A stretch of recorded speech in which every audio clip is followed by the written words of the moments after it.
We have started One Path here at Ochsner, which is really setting up care pathways to help define how we're going to care for our patients.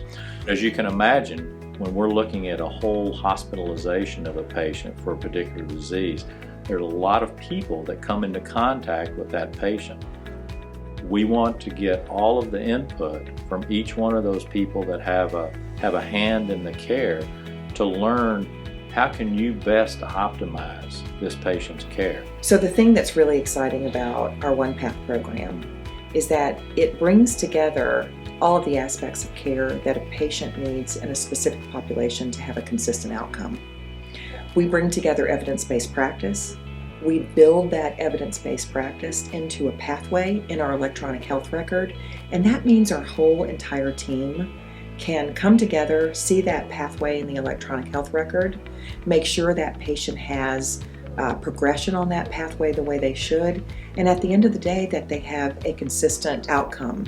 So it helps orchestrate and coordinate that care in a way that we've never had before. We're able to look at it from all perspectives, each level, therapy, provider, nursing, dietary, all of the multidisciplinary team members, and make sure that we're providing the best care possible. It has decreased some of the variability in the consults that we've received. We know what to expect, so it allows for us to be ready for our patients and ready with what they need. It has allowed us to communicate and coordinate better with our care team, but it also allows us to communicate and coordinate better with patients. And that is a great thing for the patient's experience, to know what's happening next and to consistently hear that.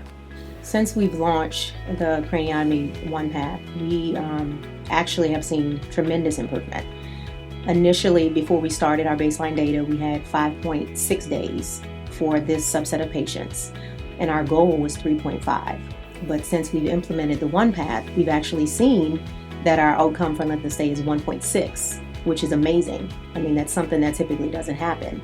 So it's obvious that the One Path has really shown us how to focus on patient care and improve those measures. The part that surprised me the most about the creation of the One Path and the process to getting to where we're at now is that while a lot of us had skepticism about what it was for, what its goals were, and maybe even some resistance, we all were able to come together to a point where when it went live in January, everyone was really excited and proud of what they had created and felt very invested in the idea of One Path.